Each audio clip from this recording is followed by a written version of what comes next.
It'll be like this transaction not be received.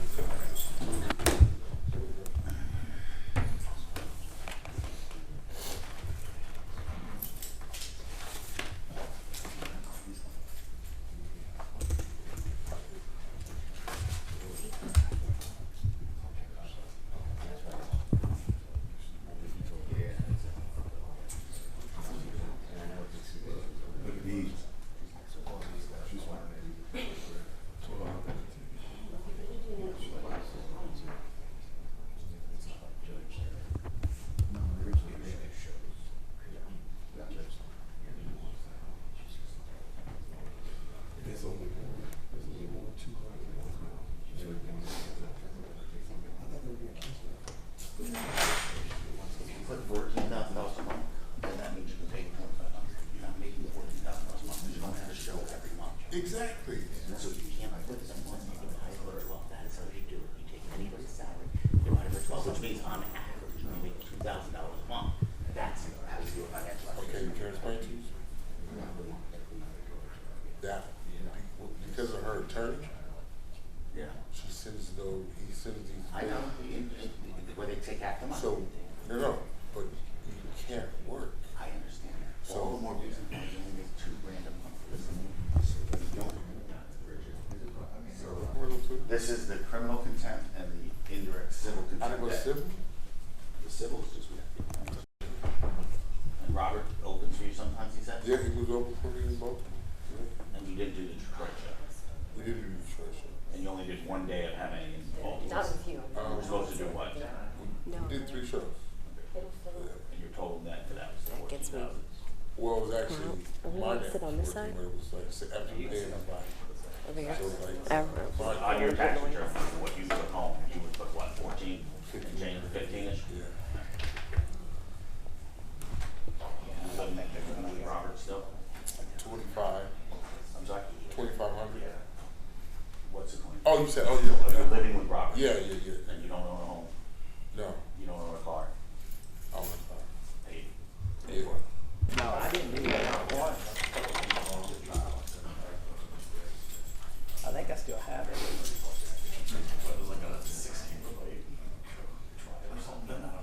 No, we sued 728. I works the same.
before he starts talking.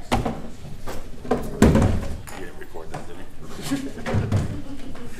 Okay, Markham. Well, Judge, this is my voice. I can't help the way I sound. And if you want me to yell, you'll hear what yelling sounds like. Okay. And just if you guys want to talk, Mute it, right? yeah, keep it. Keep it on for now. Thank you.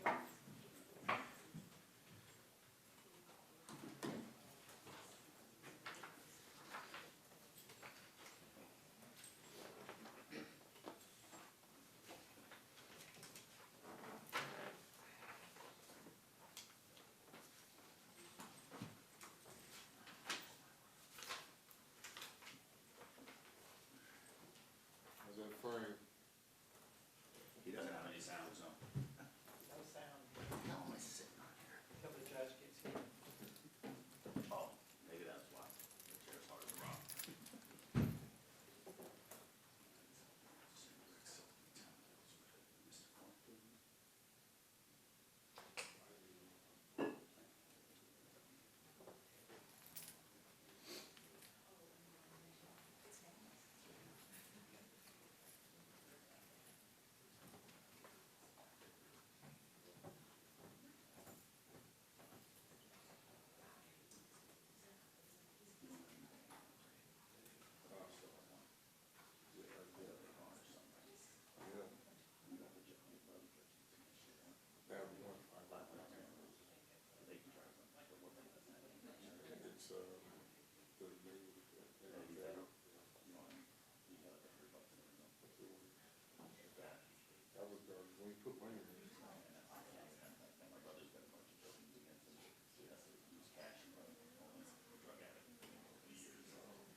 Remain seated. All right, good morning. Good morning, Judge. All right, so we are here on the Tiffany Lee and Face on Love case. I know Ms. Lee and her attorney, I think, are appearing by Zoom, so I'm going to go ahead and start the. I didn't know that the client was appearing by Zoom. I just knew about the attorney. But whatever you granted is fine, obviously. I'll start the Zoom. And I do have a witness on Zoom, Judge. Do you? Okay. Robert Rodriguez, he should be logging in as well. Rodriguez, okay. I don't know what it'll show up as. Right now I have two people in the Zoom waiting room, Tiffany Lee, the petitioner, and Brandon Rothbart, the attorney. So I'm gonna, Well, I'll proffer what the witness is going to say, and then if you want to hear from him, that's fine, Judge. all right. But I'm going to tell him to log in. Nope, he's there. He's there now too. Perfect. I'm going to let the other two in right now, Yes, sir. and then Mr. Rodriguez, when you are ready to call him.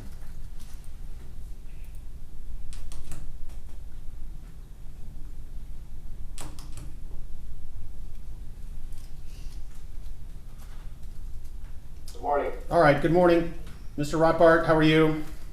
Good. Good. We're here in open court. We have Mr. Lansky present along with his client. Mr. Love is present. Mr. Love's in custody. I see Ms. Lee there as well. Can you guys all hear us okay? Yes, sir. Okay. All right. So we're here on Mr. Lansky, your motion for rehearing, as well as a purge review. Mr. Love was picked up.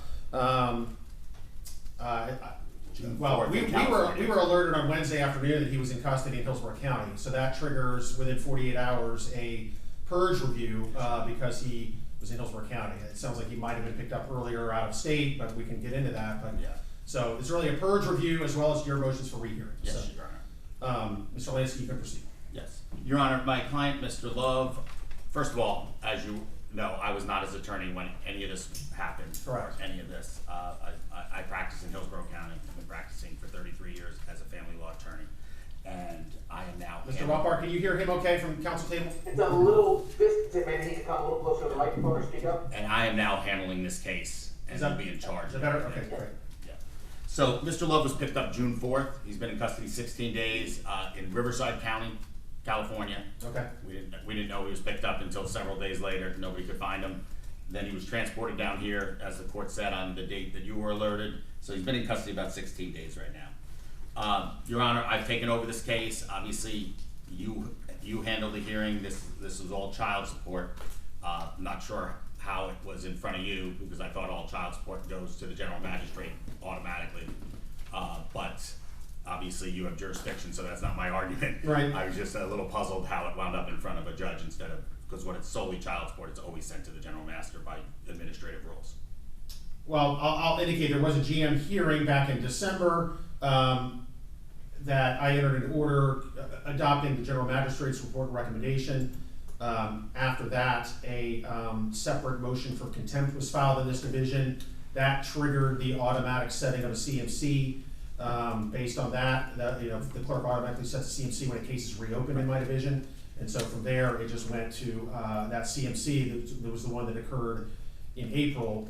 I think on April 8th, that Mr. Love failed to appear at, so then I did show cause, and that's resulted on the April 21st year. So Judge, I filed a motion for rehearing. I'm not gonna reread, I'm sure the court has reviewed my motion. I have. I'm sure opposing counsel has reviewed my motion. And we'll talk about the order of indirect civil contempt first, Judge. In that case, my client did fail to appear on April 8th. His contention is he had no communication with his attorney. His attorney didn't show, and he was not advised by his attorney that he needed to be at that hearing. Obviously, the attorney claimed that she was in urgent care.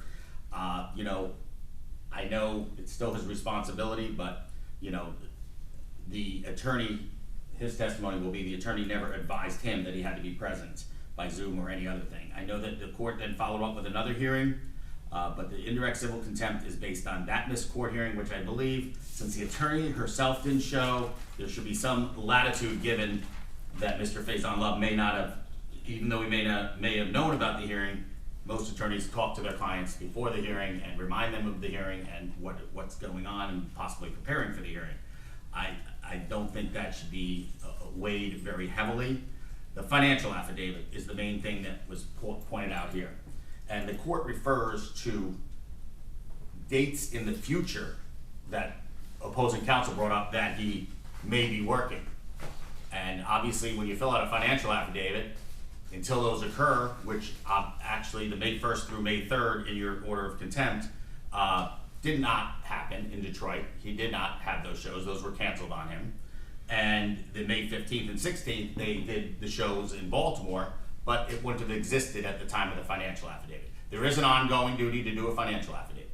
But my point here is a financial affidavit was filed. I don't believe it's the court's place, unless it's a contempt hearing and unless it's the person is being cross-examined on that financial affidavit, to determine whether it's accurate or not, or whether it's complete or not. If something is missing from mandatory disclosure, like he doesn't give bank statements, he doesn't do any of that, but that's not what was referred to here. What's referred to here and harped on is the financial affidavit. And having practiced law and family law, when a financial affidavit is inadequate or improper or numbers are not correct, that is what you do during cross-examination to show the lack of credibility of the person and to determine whether it's accurate, whether it's truthful, and whether supporting documentation can improve it. It's not for a court to say something wasn't filed. Something can be filed and it can be, and as you know, you've been on the family law bench, financial affidavits 99% of the time are not accurate. Every single person has a deficit, even when they make $500,000, okay? But you attack that on cross-examination. I don't believe it's proper to hold my client in contempt for filing a financial affidavit. As devoid as it was, I don't think the court should hold him in contempt for that. Attorneys assist the clients in preparing financial affidavits, okay? His attorney, in this case, filed the financial affidavit, didn't ask him for any other information, and at the time he filed the financial affidavit, and the testimony should not have been heard at a CMC or an order to show cause. The testimony should be heard at a contempt hearing and challenged by opposing counsel. That is how it is handled. But if he never filed a financial affidavit, Judge, I believe your ruling would have been correct. But in this matter, a financial affidavit was filed. Whether it was accurate or not, I don't believe that the court made the determination or had a full hearing on a contempt where that would have been challenged. So I believe the fact that it was filed, albeit late, Judge, which is that Mr. Love's fault or is that his attorney's fault? That attorney is no longer involved in the case. I'm involved in the case, and I have a financial affidavit because he did work a show in Baltimore, and he gets Screen Actors Guild, SAG it's called, residuals, which are nowhere like the Friends and Seinfeld. He gets about $12,000 to $13,000 a year. I talked to Screen Actors Guild. I got the numbers, but I do not have I still am not in possession, and I've been trying to get the actual printout. So a financial affidavit, as we all know, can be amended at any time. When you go to trial, there's 3, 4, 5 financial affidavits in a file when you go to trial. This will be amended, Judge, but I'm not gonna file an incomplete one. I'm waiting for the Screen Actors Guild money, which will show about $13,000. He did work a show in Baltimore, and he netted about $15,000, and that will be in the new financial affidavit. So I would ask that you allow me the time to get that additional information so I can file a more accurate financial affidavit. But a financial affidavit was filed. The rule does not say that it must be perfect. It must be, that is what you can challenge. That is what cross-examination is about, and that did not occur at a CMC. And they refer to this May 1st and May 3rd, but the financial affidavit was filed in April, Judge, and the hearing was in April. So how does he include income that hasn't even happened yet? And as we stated, that Detroit show didn't happen. So at the time he filled out his financial affidavit, he wasn't working. This man has no home, he drives a 1999 car, and he lives with his friend who pays all his bills, who's here to testify. He had a movie, and we have a contract of it, but it's right now. It was last week. He got picked up. He can't do the movie. That was going to pay him about $5,000 a week. I have that contract here today. So he has not worked but in 3 minor films since COVID. But the financial affidavit is not what he made in 2022. It's not what he made in 2023. It's not what he made in 2024. It's not even what he made in 2025. It's 2026 income, and at the time he filled out that financial affidavit, he was unemployed, had no movies, and had no gigs. Comedian, he does stand-up comedy too, Judge. And he does colorful stand-up comedy with colorful language, unfortunately. He lets that carry over to his personal life. But, Judge, the issue with that is he did file a financial affidavit. An amended one will be filed. I'm in this case. I have the information. I am waiting for the Screen Actors Guild to verify what I was told over the phone. And my staff has been trying to get that. Mr. Love, I believe, has finally got something to somebody that it has not been sent to me yet, and I'm going to follow up with the name he just gave me. I have had very limited contact with Mr. Love. He does live in California. The court did order him to turn himself in May 1st. Okay? The time for a motion for rehearing was still pending. That order does not become final until the motion for rehearing is heard. So I don't think not turning himself in May 1st should be considered as a penalty or punishment or punitive, because that order becomes final after my motion for rehearing, which was timely filed, is ruled upon. He didn't have money to fly to here and needed the state to fly him here. You know, once he was picked up, he don't have money. He has $100+ in the bank, baby. He has a $500,000 judgment against him every time he opens a bank account. Plus this judgment, it's garnished. So he has one bank account, Navy Federal Credit Union, with no money in it. Mr. Rodriguez, like I said, is here to testify that he pays for his bills. He pays for everything. He helps him book his shows if he gets them. Obviously, a couple of shows have been canceled in the past because there's a writ of garnishment out there, and every time the shows or the promoters get that thing, they don't want to deal with Mr. Love. They don't want to deal with having to take money and send it somewhere. So those shows get canceled. Like I said, and the movie was Bombshell Betty that he had a gig for. It was probably a 6-week gig. It was going to be about $4,000, $5,000 a week, which he would have been unable to pay.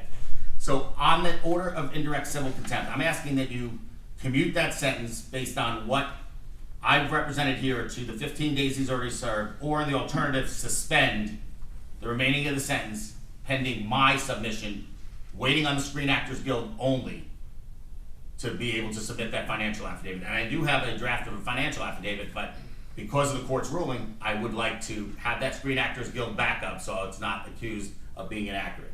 But I do believe the proper form to challenge a financial affidavit's accuracy is not at a CMC. It's not at anything but the motion for contempt hearing, Judge. That's when you challenge it. And if he's able to challenge it and say, Mr. Love, didn't you work this show? And Mr. Love, didn't you work this movie? And then it shows that he didn't include it, well, guess what? His credibility is shot. That judge is gonna order him to pay what she believes his true income is. And his credibility is determined by the judge because he swore under oath that this affidavit was true and correct. But that's the form to do it in. I don't believe indirect civil contempt for that is proper. I would have my client testify once I finish my argument about not being notified by his attorney that his presence was needed at that hearing. Moving on to the criminal contempt, Judge. I was not present. Can you press one thing at a time? That's up to the judge. There's been a lot of arguments made. Yeah, that's there. fine. We can address individually. Response, I guess argument, Mr. Ruppert, response on that? Just on the indirect civil. Yes, absolutely. Judge, I know this attorney was not the attorney on the case at the time, but he apparently is not aware of what was really going on. First of all, in the several years since the final judgment hearing, since the 2019 case, Mr. Love has not paid a penny in child support. There's several $100,000 of monies owed pursuant to the final judgment hearing, which I think was entered in 2023. He has literally not paid a penny. The only money in child support that my client's gotten has been pursuant to writs of garnishment, seizure of assets, things like that. Not a penny's been paid, and that matter's been pending before the GM. There's a contempt pending against him there.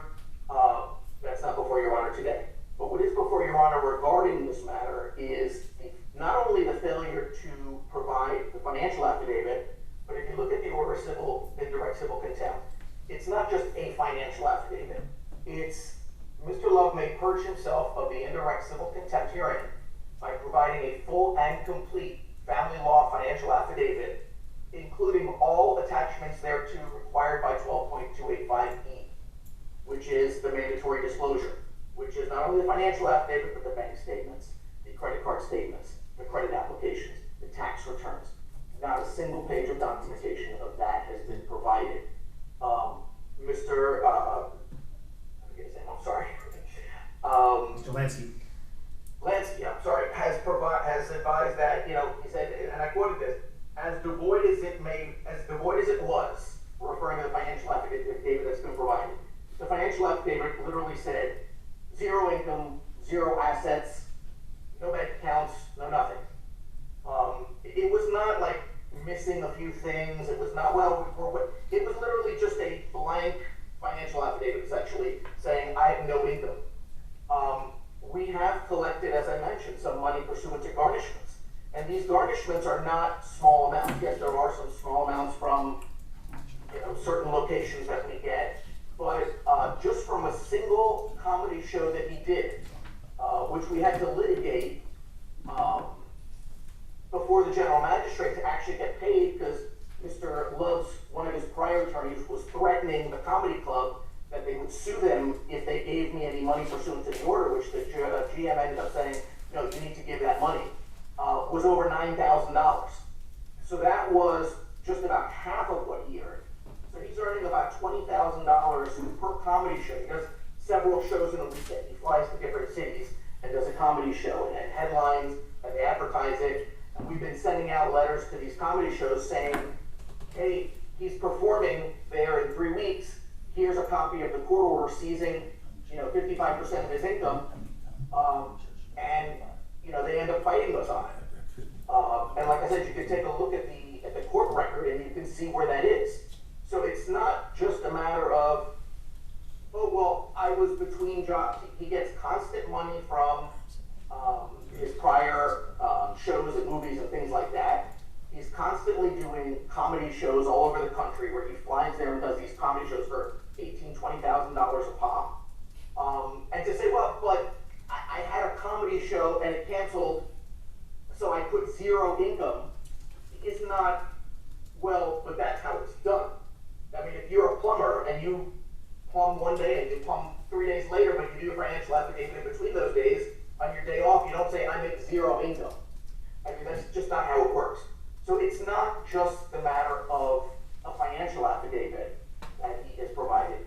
It's a bad financial affidavit. It's an incomplete. It says specifically in your order, a full and complete family law and financial affidavit. And the second matter is the documents, the tax returns, the bank statements, the credit card statements. None of that's been provided. We're not required to take his word for it that, oh, well, I'm here in court today and, you know, I'm going to say that I don't make any income and I don't have any money and I just get these small little checks and this movie is now canceled. We're not required to take his word for that. We're required to actually see the documentation. He's required to comply with the law. There was a specific purge put in that order that he has to provide a full and complete financial affidavit and all the documents pursuant to 12.285E. He hasn't done either one of those. His own lawyer said that the one he provided was as devoid as it was.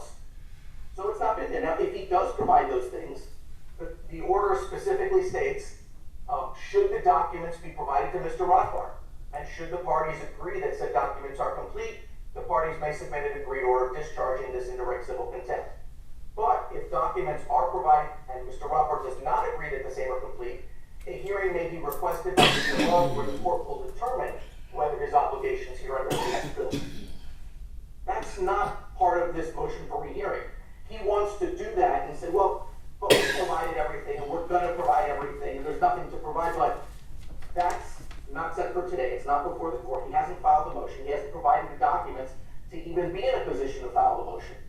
So any motion discharging the indirect civil contempt is, it's not appropriate. But the matter was properly heard. He failed to comply with the court order. A motion for contempt was filed. We had a hearing on it, and the court made a ruling on the hearing about it. Again, he said, well, it was just done in a CMC, but it wasn't. There was actually several hearings before that where these matters were addressed, which culminated in the CMC. But again, there's a specific purge. He hasn't complied with that purge, and here we are. He still hasn't paid a penny of child support. And I need to add, obviously, that the court said, turn yourself in by May 1st. He didn't do that. In fact, at the hearing, if you look at the order, he said, I'm in California, no one's going to find me there. He was picked up in California at an Indian casino. And that's where he was picked up. It wasn't like he turned himself in. It wasn't like he did the right thing. And he's had, by the way, he's had 3 lawyers since this happened. He's paying lawyers, 3 of them. Mr. Lesky is the 3rd one. And still not paying a penny in child support. I actually have a motion pending to sanction him for that and compel his compliance because he hadn't turned Your himself Honor, I'm in. going to object to This any is reference to a after motion one that's who's not coming to the court and noticed for saying, today. Hold I on, messed up. hold on, I'm Mr. sorry. Mr. Rothbard, there's an objection by Mr. Lansky. My objection is, what's noticed for today is what's noticed for today. I don't care what motions he's filed. That's not on the, Yeah, you don't need to go into whatever motions have been filed or have yet to be, that aren't noticed for today. But the fact is, Judge, that he hasn't complied with the court orders. He was at the hearing where the court said, turn yourself in by May 1st. There was no question about this. And he didn't do it. Just like he said he wouldn't do it at the hearing. He said, no one's going to find me, no one's going to pick me up. Well, he was wrong on that, right? But the fact is that he hasn't provided the discovery. He didn't comply with the original order of the court. It was a contempt hearing. That contempt hearing was finally heard. He didn't provide a financial affidavit. He's admitted he still hasn't provided a valid financial affidavit. He hasn't provided any of the 12.285E documents. There's no question about that. His lawyer's not even arguing that he's provided these documents. So he hasn't done what he needed to do. And that is not a matter for a rehearing. Even if he had, that would be a matter for a motion to discharge the contempt pursuant to the order. Well, what's your position on the hearing from which the indirect civil contempt order came about? Was Mr. Lansky's argument is that's not the appropriate, he filed a financial affidavit 30 minutes before that hearing, and that hearing was not the appropriate forum to probe the validity or accuracy of that financial affidavit. And a finding of contempt based on a facially, suspicious financial affidavit is not was not an appropriate indirect civil contempt finding. Because he did file it, and the veracity of it is best left to a hearing regarding that issue. So Judge, the fact that it was filed, first of all, in the rules, there's, I want to say it's 12.2 something, but I can't remember exactly. If a document is provided less than 24 hours before a hearing, it should not be considered by the court. That is one of the issues. The second issue, Judge, is he still hasn't provided, and that was on April 21st was the hearing. April 21st was the day of the actual contempt hearing. The financial affidavit was supposed to have been provided substantially before then. But separate and apart from that matter, and I want to say for some reason that the financial affidavit wasn't provided until after the hearing. I could be wrong on that, but I think it was provided after. I think there was a notice filed, but the actual affidavit wasn't filed until after. No, we had the financial affidavit prior to the hearing on April 21st. It was filed on April 21st in the morning at 8:08 a.m. And it was referenced in. I mean, you had it. You started to make argument on it at that hearing about, it showed zeros, and so that we were certainly addressing that. So again, the fact that it was ordered prior to that, it wasn't like it was ordered to be provided that day. It was ordered in a, I can look at the indirect civil contempt, but it was an order to show, there was an order to show cause on April 10th, which was issued. And there was an order prior to that, the case management conference, dated January 29th, where he was ordered to provide this document, and he never did. So it wasn't just on that day he didn't have it, it was ordered several months prior. And literally not even on the eve of the hearing, but apparently a half hour before the hearing was when it was finally provided. And again, not a single 12.285E document, not a single tax return, not a single bank statement, nothing. And those matters were specifically addressed in the indirect civil contempt order in the purge. So if he's disputing what the purge is, that's not a rehearing, which is what his motion is. His motion is saying somehow there's a problem with the order.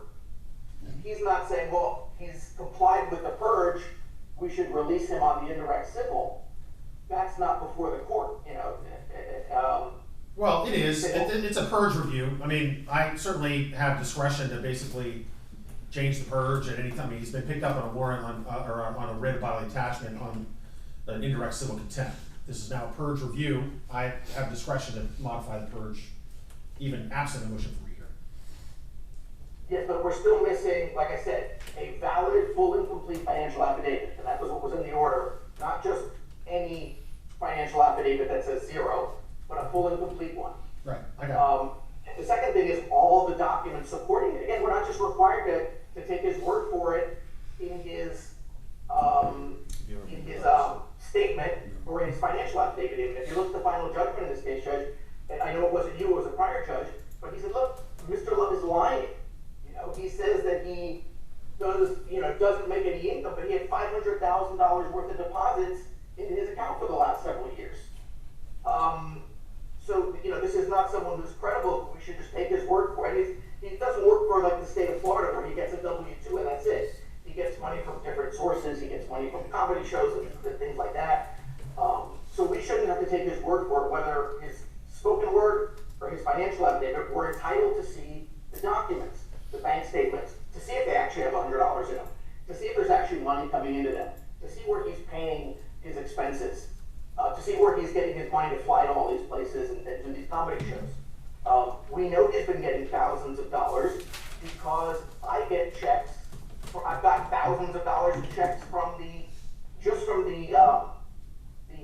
writs of garnishment that I've issued to various places, including several from comedy shows, which are in the nature of $8,000, $9,000, $10,000, because that's what he gets paid is twice that. So again, I don't think that he has met the purge. I don't think the purge should be changed. I think there's a valid purge here with regard to not just a valid financial affidavit, but also the supporting documents. Like I said, the actual contempt for the non-payment of child support is not before you, but the contempt for not complying with the court's order from January is before you, and you did order those things to be provided, and they were never provided. respond? You can. So Judge, when things like this happen in family law, there's something called notice of production from non-parties, subpoenas, which Mr. esteemed counsel on the other side has never issued. There's also something called a deposition, which esteemed counsel on the other side has never done. If he thinks he's lying, these are things that you can do. These are things that are in our family law system, depositions and non-production parties. If he talks about all these comedy shows, there was no comedy shows in 2025, and there's been one in 2026. The $500,000 deposit, the last time he had $500,000 in the bank was before this child was even born. And I think it's disingenuous to say nothing's been paid, because since, regardless of how it was gotten, since 4/26 of 22, $43,000 was garnished. And there's, by the way, there's no $9,000 checks anywhere on this. There's no checks. One check of $16,000, every other check is $5,000 or less. So, oh, I'm sorry, Judge. These aren't garnishments. I want to point out, and I'll show the court, the document, which are direct payments of $43,000 since 2022. So for counsel on the other side to, and I'll pass this to the court. For counsel on the, Direct payments from whom? these are direct payments from Mr. Love since 2022 in the amount of $43,000. So for him to argue at a hearing that zero's been paid, which upset my client immensely, because counsel on the other side was obviously misleading this court, because the document's right there. Those were direct payments to the child support since 2022, the last one made in March of 26. So for him to come into court and argue over and over in front of my client, and like he did today, that he's paid zero, is an absolute falsehood. Judge, I don't know what he's showing you, but. I'm showing him a court document where child support's been paid. Hold, let's not talk over each other. It's a, He hasn't made a single payment since the entry of the final judgment, which I believe was in 2023. Okay. So if Please you look go at that to document to show that 2022, counsel on the other side is lying. That's not what I mentioned, and that's not what I said. I specifically said, since the entry of the final judgment. I have no idea what payment he's talking about in March. I would certainly like to see it, but, He has gone over and over and said zero, zero, all zero. right, hold on, we're talking over each other, so let's not do that. Yeah, it's a Florida clerk of court, CCIS, child support inquiry details. And I've added that up to I don't know, 43,000 where did this come from, Mr. Lansky? from the court. That's a court document that we printed out. I have no idea what he's looking at. Well, I mean, there was a hearing in front of the magistrate. The magistrate found he had not made anything in December of 2025. Magistrate. I don't know what it. yeah, I Found understand. that there was no payments that had been made. Judge, I don't know what his previous counsel did, but I'm counsel now. That is a court document. That is from the clerk's office, showing payments made with the account numbers. And this gentleman has represented this court and accused my client over and over in court when he got very upset of $0 being paid. I don't even know how much was paid in garnishment, but that's $43,000 over a 3-year period. You pulled this yourself from the court from the clerk's office? My staff did. I don't think it's something you can create, Judge. No, The second amended final judgment was entered in September of 2023. Okay. I don't have any payments since then from Mr. That's not what the document shows. Document he's showing. The I don't know only if he's showing the payments. There's before payments that. reflected of $2,000 payments. What about the 16.5, Judge? That was in July of 23. And when did I'm he talking say about post that September of 2023. 16.5 in July of 2023. And then No, the final judgment was entered in on September 18, 2023. No, he said the amended Any final payments judgment. after that? Because I don't think there were. after that, this document that I'm looking at reflects payments on March 3rd of $1,000, another March 3rd of $1,000. Although actually, no, I can't. Well, one says 1,000, one says 11 cents, so I don't know what that means. And then on March 5th, $1,000. Of 2026? 2026 in March. I'm unaware of those. I see my client raised her hand. Ms. Lee, did you receive those payments? Yes, I did, Your Honor. Those are $3,000 payments? It was actually $1,000, and then there was a separate payment of 11 cents. and then another payment of $1,000, and that was back in March of 2026. Okay. That is correct. So I apologize, Judge. In the 3 years since the entry of the final judgment, he's made $2,000 worth of payments and 11 cents. All right, but then, and there's reflected payments prior to that on this sheet from July 2023 and earlier. Right, and that totaled I'm not 43,000, not disputing that he including made the some payments prior to the entry of the final judgment. My statement was subsequent to the entry of the final judgment. Okay, so the payments were made in March of 26. So at the time of the hearing in front of Magistrate Sarmiento, there was, I mean, it was accurate. There had not been payments made since the amended final judgment. I'm just saying he went over and over and said 0, 0, 0. I got it. There's 3 payments, looks like, or 2 payments made in March that were that are Well, that are accounted for. I believe was the final judgment.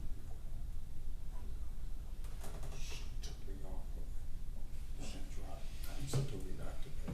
That's fine. All right, Judge. Hey, so Mr. Lansky, what's the relief that you're asking for in the indirect civil contempt? My relief is that it should not have been granted at the hearing you had. Right. It wasn't a contempt hearing. It was an order to show cause hearing, okay? And he was not noticed of anything else than that. There wasn't a motion to hold him into indirect civil contempt that I believe. I wasn't there, but looking at the There document. was no motion. It was an order to show cause, to come in and show cause as to why he failed to appear at the April 8th hearing Correct. and failed to file a financial affidavit. Okay. And, But there wasn't a and motion. if you fail to show cause, you could be held face a sanction, including incarceration. That was within the order to show cause. Yes, Your Honor. And I'm saying that he did file something. And it's not your job to determine whether, at that kind of hearing, Right, it's I not get the your argument. job to What- determine whether it's accurate or not. What's your relief that you're asking My for? relief is that the indirect civil contempt should not have been entered, because he did turn in a financial affidavit. I don't see any good faith letter on 12.2285 in the file anywhere. I don't think it was right to be heard. And how do you produce something that has 0? If there's no bank accounts and there's no, he keeps talking about these jobs. He says he's got a bank account, he's got this. Well, if he doesn't have any documents, how does he know that? He's making stuff up as he goes along, Judge. There were no comedy shows in 2025, 0. There's one show post-filing of the financial affidavit. So at the time the financial affidavit was filed, his income was 0. There were no comedy shows in 25. So you can't sit here as a reviewer of fact when that wasn't what the hearing was about. I was told or informed the financial affidavit wasn't even gone through. There was no inquiry whether it was accurate or not. There was an attempt at an inquiry, and that's when things went off the rails. Okay, well, I understand, but an inquiry was not done. Okay, so this is premature. Well, And there- the order is not final All until right, my motion for a hearing is run, so there is no order in place that would require him to